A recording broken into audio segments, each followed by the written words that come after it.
All right, so this is a fresh Unity scene, completely new SDK. Everything's absolutely brand new.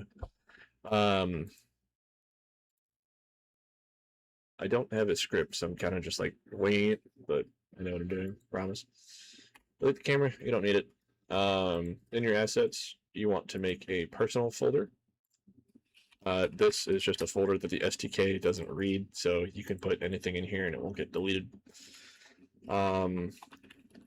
I also like to make a mod folder for every single project just to get all of my stuff in one spot. I do sort them as well, or I attempt to. I usually just add a models and prefabs folder just to keep everything nice and organized. And then outside of Unity, I also like to make folders for every model, texture, so on. It's all in the name of good organization. Delete all the junk I don't need. And the T4 materials, because I don't need those.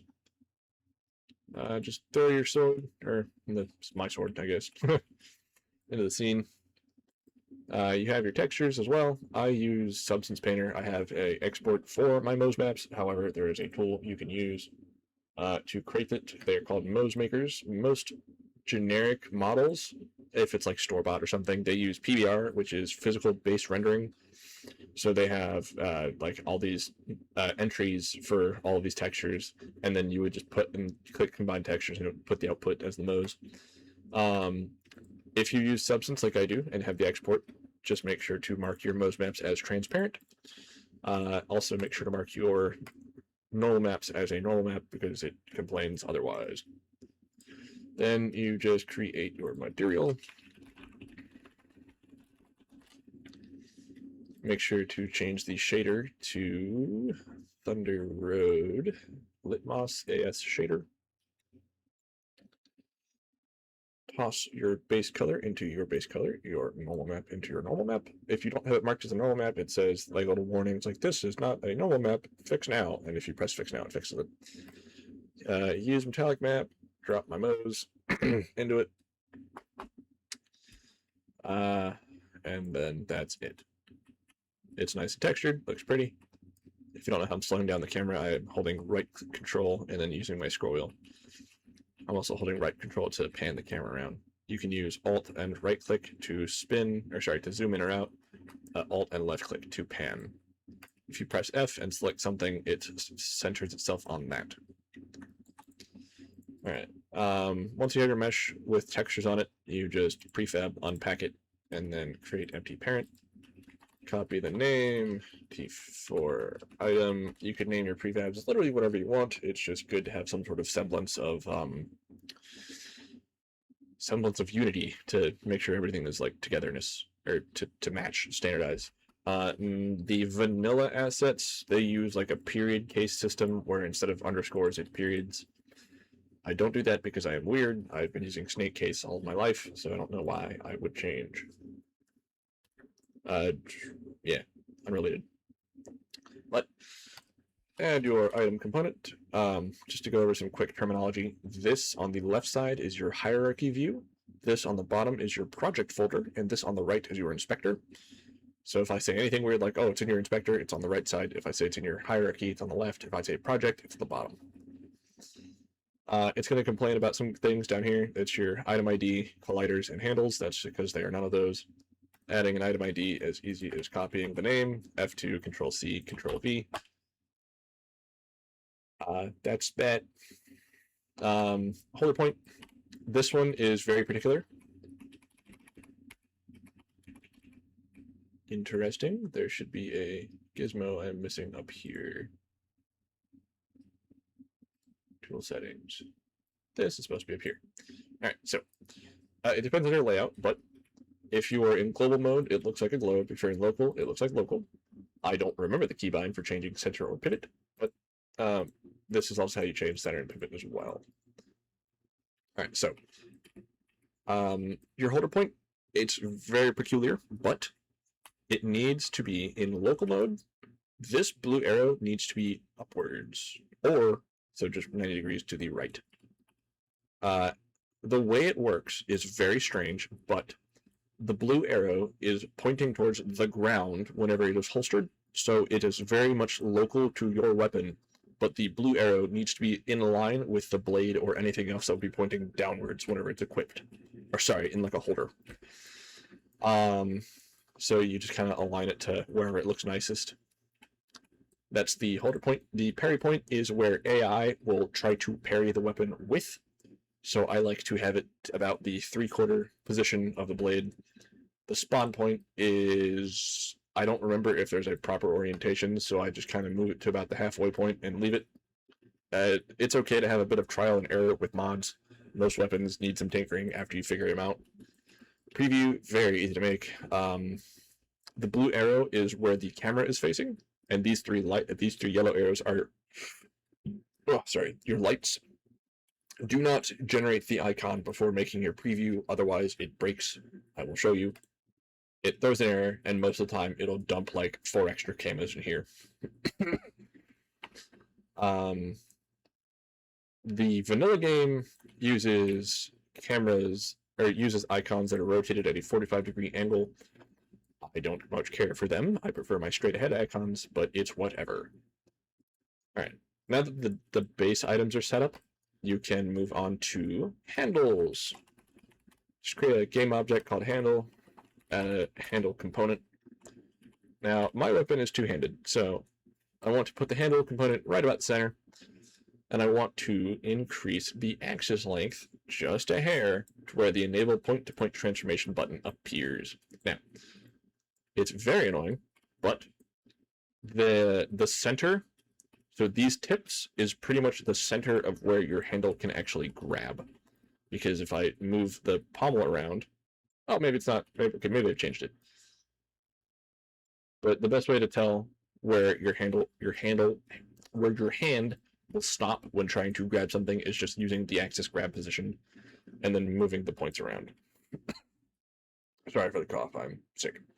Or recovering from like a month-long cold. Once you have got the position correct and looks good, make sure to set like the default grab axis to somewhere that's like not horrible.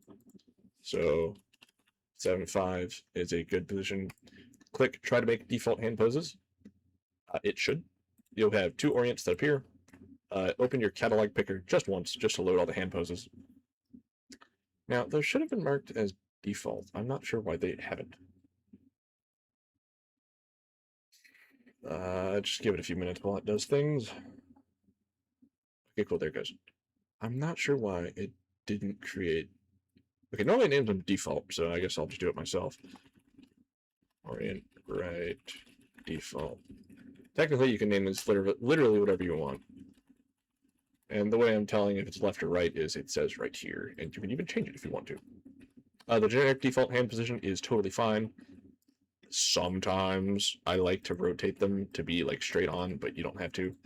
Generally try to avoid rotating or like transforming the orient positions unless you want to add more rotations. So I've just selected these two, click Control D to copy them, and I rotate them 180 degrees, not 195.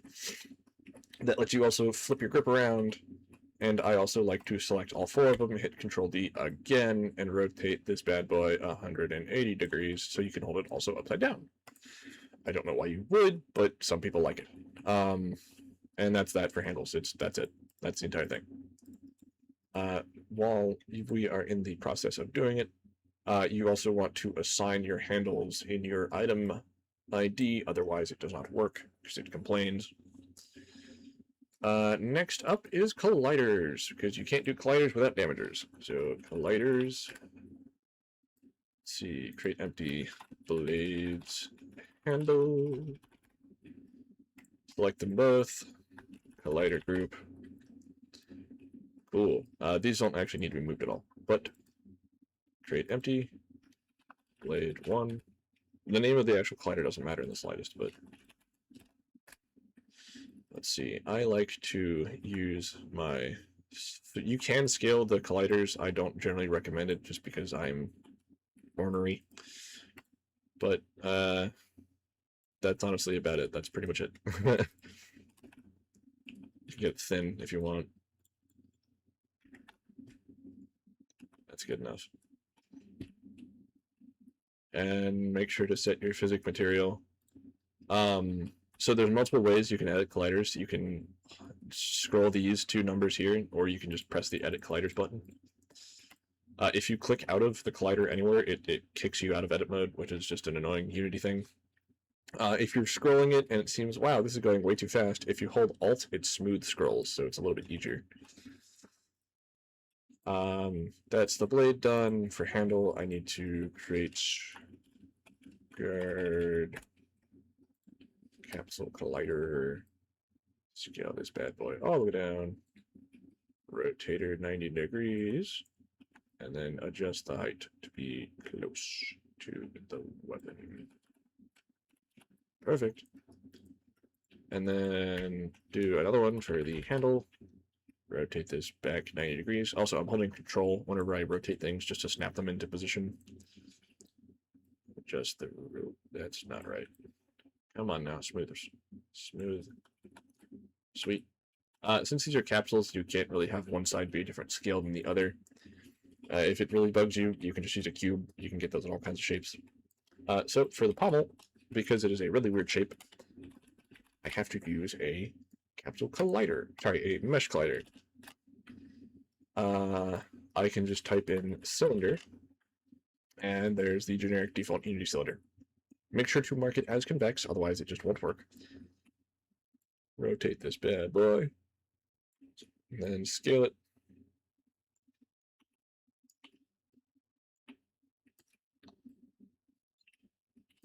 I'm going to set my view to be straight ahead. I pressed F there to focus my view on the object, so it didn't scale strangely. And then just make her nice and thin. Ta-da, spot on. Change this to be metal. Change the handle to be wood. The materials you set these to be don't matter too much as long as they're not plate, leather,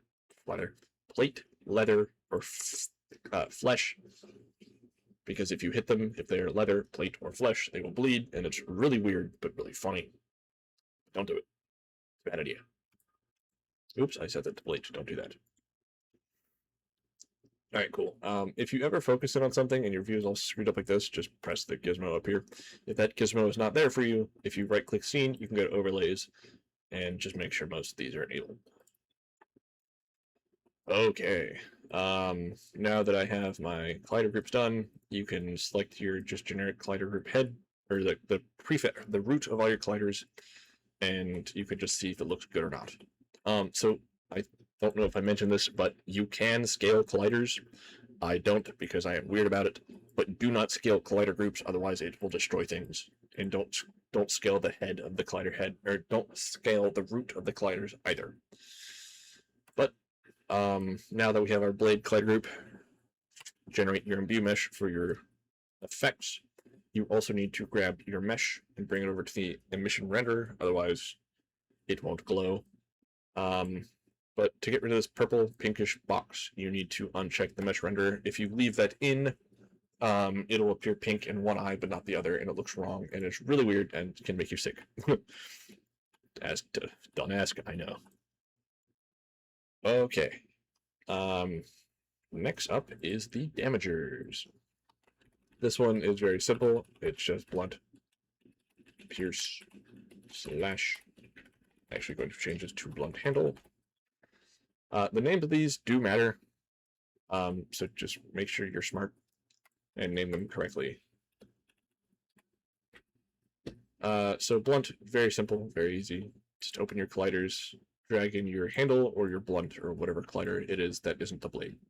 For your pierce and slash, just drop in your blades collider group as well. So pierce damagers, there can only be one per collider group.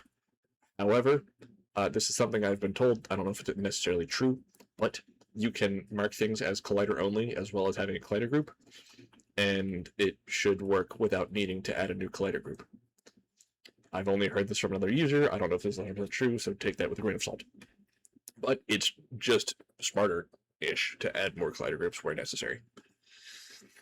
I will cover that later, though. So pierce, you just set the length Oopsies, I did that wrong. Set it forward. And then set the depth. Rotate it 90 degrees so it's in line with the blade. And then just drag it up.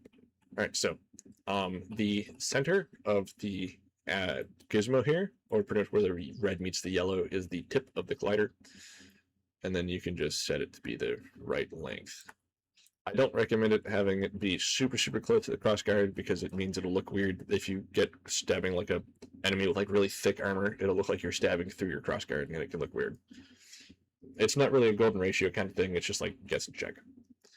So this is where the slash damager comes in. You can have it be forward for like a chopper or forward and backward for like a double-edged sword. Set the length to be just about anything, or set it to be any number just initially. Then you can do point-to-point transformation. If point-to-point transformation doesn't work for you, you just got to do the manual way. Just set this to be about the length of your blade. Then you got to set the depth to be about the width of your blade. If you have really wide colliders, I'd recommend just giving it a bit of wiggle room. Nothing too crazy. I think 0.3 is fine for this example. That's my collider, or my damager done. Next up, let's see what else. So this is a good practice that literally nobody does for some reason. It is the parry point, or sorry, the holder, rack, top, and core. This one is also best done in local mode. Pretty much the way this works is it is a point that is offset from the weapon, and also, I believe, rotated 90 degrees away from the weapon. I think. I could be wrong. The holder rack top anchor is another one of those things you have to guess and check for. Pretty much the entire reason for this is so if you put a weapon in a weapon rack without a rack anchor, it sticks out horizontally. But if you put it in with the rack anchor, it sits upright, or reverse upright, or however you want it to sit. You do have to assign it in your additional holder points, though, under storage. You just click that little plus button, drag and drop your anchor point there, and name it holder rack top anchor. There's also one for shields. It's like holder rack side anchor, or something similar. I don't remember it off the top of my head, but I'm sure if you look around in the Blade and Sorcery Discord or ask somebody, they can find it for you or tell you. That is the top anchor, or the rack anchor done. It generated my OBBs for me. I don't remember pressing the button, but if you click Setup Bound Points, it does it for you. The OBB is a new thing that was added in 1.2. Because of Wooly's hard work at making the new buoyancy system, it needs these OBBs to help do some really funky math stuff that I don't understand. But if you are curious, ask Wooly if she's not busy, and he will happily tell you. Because it's actually a really interesting system that I don't know enough about, but it is very interesting. Let's see what's next. The price point. Price point. Just make sure it's called that exactly. Then you add the price tag point. This is only really necessary if you intend on having your weapons appear in the Baron shop. If not, ignore. However, if you make vanilla plus weapons like I do, you absolutely should include them. Otherwise, I'm going to come to your house. For legal reasons, that is a joke. But the way this thing works is this blue arrow here is where it is placing. The exact tip of it is where it is placed. The green arrow is the up position, so that's like upright. So you have the little like stamp here and then the price of it here. Let's see. I feel like I'm missing something. The parry target. That's what I need. There's another point just called parry. It's called the parry target. This just needs to be the length of your weapon. This tells the AI what to parry. So, for example, the parry point tells them where to parry if they're holding the weapon. The parry target tells where to parry for the AI, or what they should parry against if it's your weapon in your hand. It is good to have it be the entire length of the weapon. I've just remembered. That way they can parry all parts of it. or my capture, there is something that is absolutely necessary for all weapons to work, otherwise it will explode if it doesn't. The whoosh point. This is just something that creates the whooshing sound. I always try to put this right around the parry point, or about the 3/4 position of the blade, just so if you're swinging the weapon, it makes a whoosh sound right around the tip. If you're having a hard time thinking about where to put the whoosh point, think about if you were holding the weapon yourself, where would you expect to hear the whooshing sound? If you're making like a swing or a jab or something. Let's see. That's about it, I think, for the prefab itself. So now that that is done, just do a once over to make sure nothing is missing in the item component. Everything looks okay here. Drag that to your prefabs. So we need to open a few windows now. We need to open the asset bundle builder, bring that up here. The addressable groups, bring that up here. The catalog editor, bring that up here. So uncheck this, we don't need it. Create a new asset group. Skye, nope, I can't type. Skye's Magic Longsword. That's a good enough name. Click it just to open the mod. I like to bring it over here to the inspector just so I can have both of them open. Let's see, mod description. What's a fancy, funny name? Funny little, not little. Longsword. Author me, Skye Hide purchase. Don't ask me what that means. I will not tell you. Now the mod thumbnail isn't exactly necessary, but I like to have one. For this instance, or make sure if you're going to put it, make sure it ends in the file name. I generally use thumb.png just because it's a generic one that I pretty much always have. Add an entry here for later. You can ignore that. Go to your addressables group, create new group, packed assets. Skye's Magic Longsword. This can be named literally anything. It doesn't matter what it's named. Drop it in. Oops, sorry. Double click it just so it highlights it, but normally it opens it if you don't have your thing down here locked.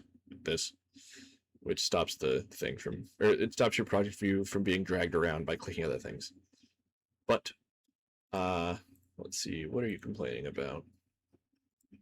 My OBBs. Okay, just apply all them.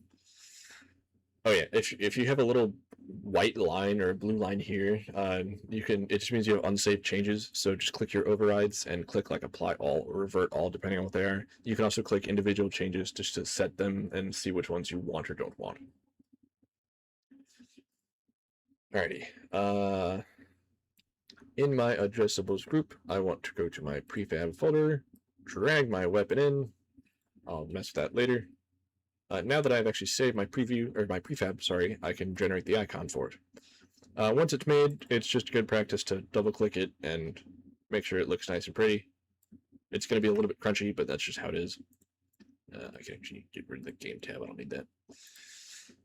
Then make sure to change the icon, or change the name of it to be _icon. It'll sometimes try to make it addressable. You can uncheck that, and then add it in. Select them both, click simplify, select them both again, do Windows and Android. If you are just making mods for Android, sorry, if you're just making mods for Nomad only, you only need to select Windows, or you only need to select Android. I'm absolutely destroying this. If you are only making mods for Nomad, only have Android selected.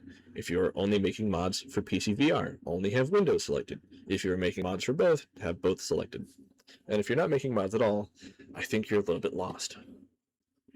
All right, now that we have that done, looks good, looks good. The catalog editor. Oh wait, sorry, I'm ahead of myself.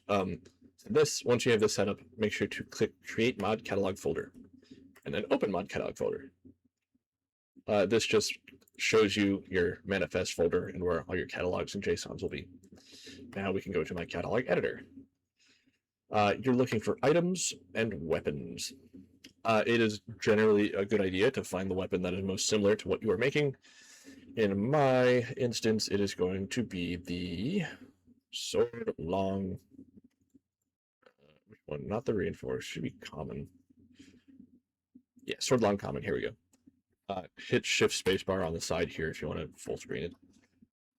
Let's see. Uh-oh, something's not right here. Just unload it, and then it should fix itself. I'm concerned why there's still errors popping up down there, but I'm going to ignore them. I'm sure it's fine. Where is it? Sword long common. Here we go. Yeah, here it is. You want to make a clone of it unless you're overwriting it, which you shouldn't be in certain scenarios. All right. So this is where it wants you to save your weapon. I like to select catalogs and just click mods and go to my mod folder. Let's see. Item, weapon, Skye's magic longsword. Cool. And that copies the name up here. Pop that there. Magic. Wow. Magic longsword. Longsword found in the ruins of an ancient temple. Exudes magic energy. Energy. Make sure, you don't have to because the author thing is no longer displayed anymore. Just Skye. In like U1 or earlier, they used to have like an author display because it would pull up more information on the weapon. It doesn't do that anymore. Value can be whatever you want. Tiers, anything from 0 to 5. Weapons, swords, and there's all these extra categories. You can also make custom categories. I don't think as of 1.2 they work yet. It requires doing a override of the game.json. However, I've never gotten it to work with the catalog editor. It only works doing it manually. All right. Pop out of this really quickly by hitting Shift Spacebar. Go to my addressables groups. Copy the name of my prefab. Open this again. You want to replace the name of your prefab with the prefab address. Same thing for the icon address. Normally, you should have your icon end with icon or .icon or anything else. We don't need a close-up. We don't need a close-up icon, so we can ignore that. Everything else down here looks fine. Collider groups. I only have blades. Pierce damage, blunt, handle. Blunt or blunt handle, doesn't matter as long as it matches whatever your blunt damager's name is. All these should match with whatever you have. Modules, whooshes, effects, hinges, interactables. The half sword thing is just a generic part of the game that's not really accessible yet, just because, or it's a part of the game that was added but not implemented. But there's a mod out there that re-enables all the half sorting stuff. I think it's from either Bowtie or Sushin. I can't remember. We don't need any of this. This is pretty much done. Whenever you're ready, save your JSON. And if you go back to your catalog folder, there it is. If you have like VSC or Notepad++ or something, you can open it and look around. Oops, hello. Looks okay. Looks like a JSON file. Cool. Then, now that's done. So it should appear here if you refresh it. Or, okay, I guess not. Sometimes it'll show the source of like what mod it's attached to. I think if I unload, oh wait, no, it's active mod. You can set the active mod as well, and it only show mods, or only show JSONs from that mod or vanilla. But if I unload all my JSONs and then load all my JSONs, it should put it where it's supposed to go. Items, weapons, all of my stuff appears down here. And like, there it is. Yeah, it puts it in the right spot because it's smart. All right, cool. Enough of that. Build, zip, JSON, export. So I'm building for Windows because I play PC VR. But if you have to build for Android, you can change your thing to Android as well and just click build. Save and continue. Actually, hold upboard build. I'm going to open my bundle folder window. This just shows you where all of your bundle assets go. I can pull that up in just a second. Then we build. This usually takes a few minutes. Oh, right. Don't forget to save your scene because I never do. Just do Skye's magic longsword .unity. The reason I type out .unity is because if I don't, it saves it to the file, or it tries to override the folder, and it's really stupid. But just give this a few minutes to do its course, and it'll, like when it's done, it like makes like a ringing noise. It usually takes a few minutes. All right, so you have the actual weapon, and it This is a bug that's only current to 1.2 right now. It every other JSON database you have in your temporary folder gets pushed in as well. Just delete them. Just delete all of them except the one. Nope, not that one. Except the ones you actually want. And so this creates your mod. Yeah. All right, everything looks good. I'm going to take a minute to boot the game up and then see if it actually worked. All right, it did work. Here's my longsword. It spawns. As you can see, I'm cocked up my what's the word? Spawn point. That's an easy fix, thankfully. You would just take your spawn point, and since it spawns vertically, I want to spawn on the side, rotate it 90 degrees to the left. That's 95. There we go, 90. So it spawns, I'll spawn on the side. And just save that. And then I can equip it.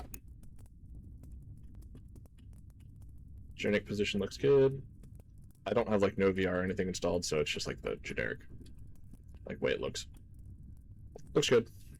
That's pretty much it. If you have any issues, it's just the log usually says something up here. It'll say like, oh, there's damage your data. Oh, it's because I have a spacebar in there. I'm stupid. Sorry.